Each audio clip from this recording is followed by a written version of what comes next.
Jon, you were originally scheduled to fight Stipe Miocic at UFC 295, but then you had the pectoral injury. How disappointed were you that you had to push the fight back? I was very disappointed. I was very disappointed. At this age, injuries could be a death sentence.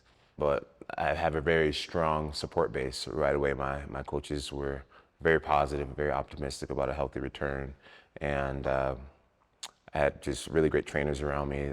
Got me on a great physical therapy program right away, and I knew that we would be back, especially with the people that I have on my team. I knew we'd be back. So. How'd you approach the challenge of rehab after surgery? Physical therapy, obviously. I don't think I did it. I don't think I did it like to the best of my abilities. I definitely gained a lot of excess weight and stuff like that. My mindset was just lubricated joints. I felt like they healed faster, so I gained a bunch of weight. But I also stayed doing therapy and rebuilding my strength, rebuilding my chest and my shoulders and things like that. And today I feel phenomenal, completely healed and recovered. What's been the main benefit, though, of the downtime that you had? I would say it's just maturing and understanding my body even more as an athlete. I would say appreciating recovery more than I used to. Just taking recovery more seriously. I feel like I've adopted better training methods. I feel like I train smarter now than I did in the past. And those are the things that I took away. I saw you post on social media that your life has been a roller coaster, but you find yourself in a great rhythm in life right now. Yeah, my life has been a little bit of a roller coaster. More good than bad, that's for sure. And right now I feel like I'm in a great rhythm. I'm 37 years old. Family's good. I have a strong team around me. More confident than ever. More secure in what my role is, and as a citizen and as an athlete, I just feel like I have it pretty well figured out. I'm still constantly learning, but I like where I am in life right now. You also had some time before you moved up to heavyweight to consider that. What was that time like for you? Moving up to heavyweight, it took me 3 years, and that was great. It was a great time away from the limelight. Just getting to work on character and who are you as a man, who are you as a person outside of my UFC affiliation, and that was great. Just to fall in love with yourself in a way, and learn to appreciate yourself.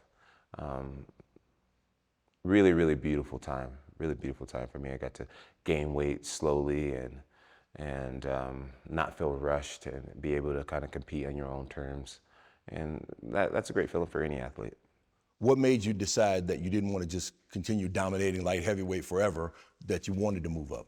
I'm getting older, and things just naturally hurt a little bit more, and things just suck a little bit more. I just thought to myself, I have the height, I have the frame to be a heavyweight, and why not do it?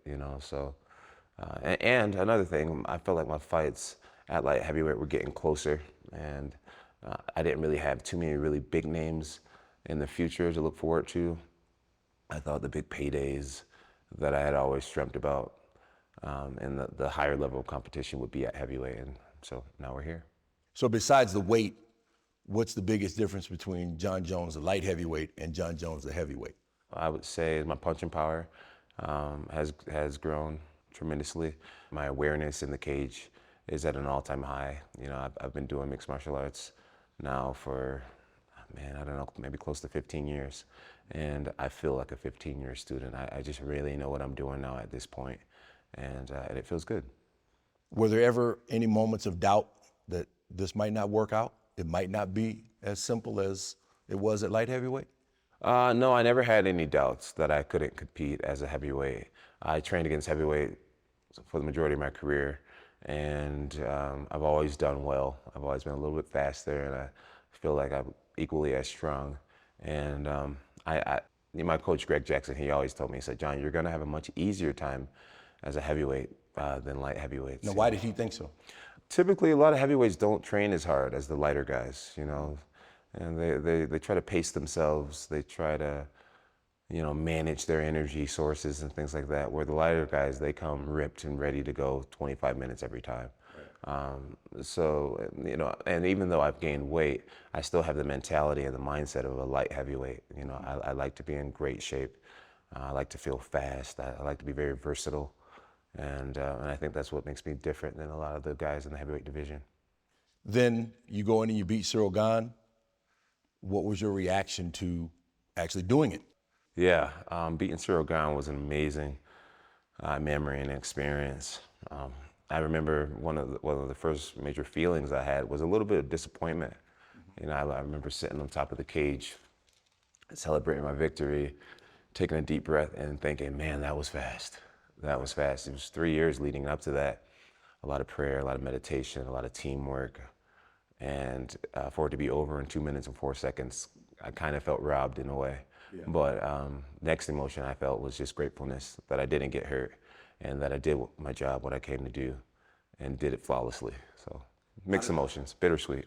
How did it compare to winning a light heavyweight championship? It felt just as good, but it felt slightly better. You know, at the same time, just because it had been 3 years and I had so many questions of how I would compete after 3 years off. And that was the best part of it, I guess, just being able to answer all those questions in one night. Let's go back to 2008, when you first began this journey. How did your wildest dreams as a fighter then compare to what you've actually accomplished now? I didn't really understand how to dream back then. You know, I didn't understand all that was possible. I knew that I wanted to compete. And then going from wanting to compete changed to wanting to be the best. And it went from that to like wanting to be just the absolute greatest now. And what I see today is that everything's possible in this world for those who don't quit on themselves or their dreams. I've learned to reach higher and higher with our dreams, to become more ridiculous with our dreams, because they're all possible. By 2011 and 2012, I mean, you were on just an incredible roll. I mean, it was Tiger Woods, 2000, 2001, the greatest golf swing ever. It was Michael Jordan in the 90s. What stands out to you about that period in your career? It was just a really special time. I remember feeling as if I was in the right time, you know, the right place at the right time.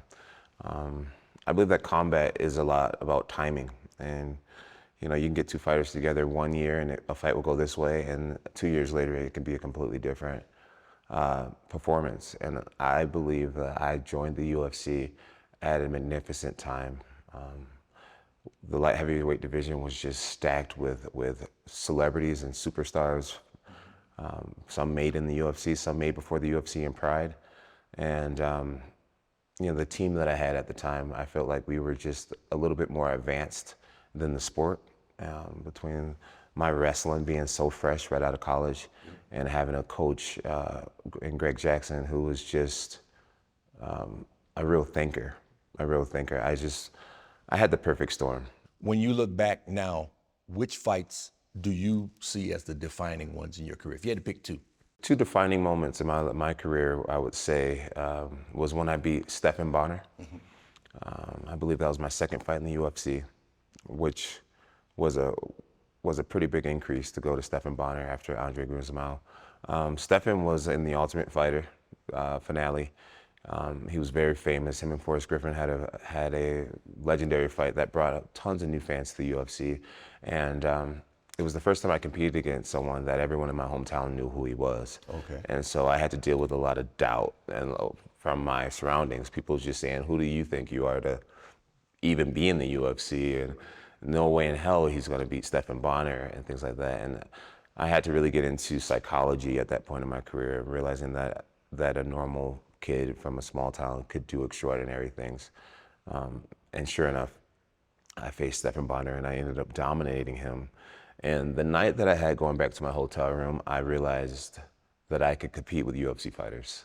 And then the next fight that I would say that really changed the way I looked at the sport was when I won my first world championship against Mauricio Shogun Rua. Rua was somebody that I admired and looked up to and studied for years and years, his whole Pride career. And to dominate him the way that I did, you know, to take one of my idols and make him a rival, it just unleashed this self-belief inside of me where I knew I would be beating more famous people in the future. Sometimes all-time great fighters are also defined by the champions that they beat. Ali had Frazier. For you, who is that? Who would be my Frazier if I was Ali? I would say there's two guys, three guys actually. Rashad Evans. Rashad Evans really elevated me as an athlete. I knew that I had to bring something new to beat him. A guy named Alexander Gustafsson. He's a guy that I fought twice. The first time it was absolute war, and the second time I came in better form and destroyed him. And then Daniel Cormier is another fighter who molded my career in a way. I don't think my story would be the same without him. Yeah, we took a lot of years off of each other's lives, I feel like. But we also elevated each other as competitors and as athletes forever. When you sit down with your grandchildren one day and you say, let me show you what Grandpa did when he was a young man, and you got one fight you can show them, which fight would that be? One fight. One fight. You know, if I could show my grandkids one fight, I think it would be the Alexander Gustafsson one fight. I was taken down in round one. I bled. I had to dig incredibly deep to win. And some people to this day can say that I lost that fight. But it was just a good fight, despite who you're rooting for. It was combat, hand-to-hand combat at its finest. That's a fight that I'm really proud of. There's one loss on your record, the Matt Hamill fight, because of the 12-6 elbow. Where do you place that loss? You know, I don't really consider it a loss because I kicked his ass. Let's call it what it is. Yeah. Excuse my language. I don't consider it a loss. At the time that I fought Matt Hamill, I was very new to the sport. I joined the UFC after 9 months of training MMA. So there were so many things that I just didn't know. I never had anyone sit me down and explain the rule set to me, you know, in detail. So I was out there freestyling, you know. So I lost on a rule that I didn't even know existed. Okay. And today that rule is not there anymore. And, you know, 12-6 elbows are completely legal. Right. Dana White comes out all the time and says that he believes that I wasn't supposed to, you know, that I'm supposed to be an undefeated fighter. And that's the way that I feel as well. I'm hoping one day Dana and the guys can get with the commission and get that reversed. That'd be really nice for me. Do you remember your reaction when you found out that the 12-6 elbow now is legal? Oh, yeah. Well, I remember my reaction when I found out that you know, when I lost that night, I actually cried backstage. You know, it was absolutely devastating to me. I had always had this vision in my mind and in my heart that that I would do MMA right. You know, there's so many things that I failed on in life. There were so many things that I wasn't good at growing up. And with the UFC, I felt like, okay, I'm an adult. My life isn't in my control now. Like, you know, what I eat is my control. Everything about my life now is I have control. And man, I wanted to have a perfect MMA career. That was always my dream. So it was devastating to lose in that way. Fast forward years, 12-6 elbow is legal. It's very exciting. Yeah. It's very exciting.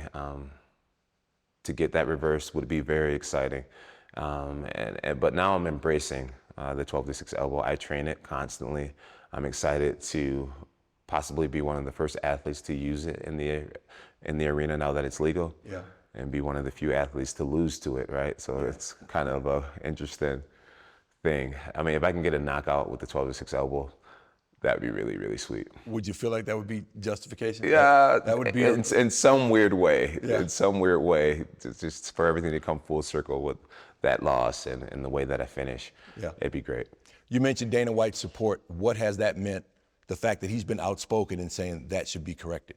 Yeah, well, Dana White, he has a huge influence on the UFC fans, all of the MMA fans. He has a huge influence over everyone. And if anyone knows what they're talking about, it's Dana. You know, he's been here since the very beginning. And it means a lot to have his support. Words doesn't explain what it means to have him advocating for me these days.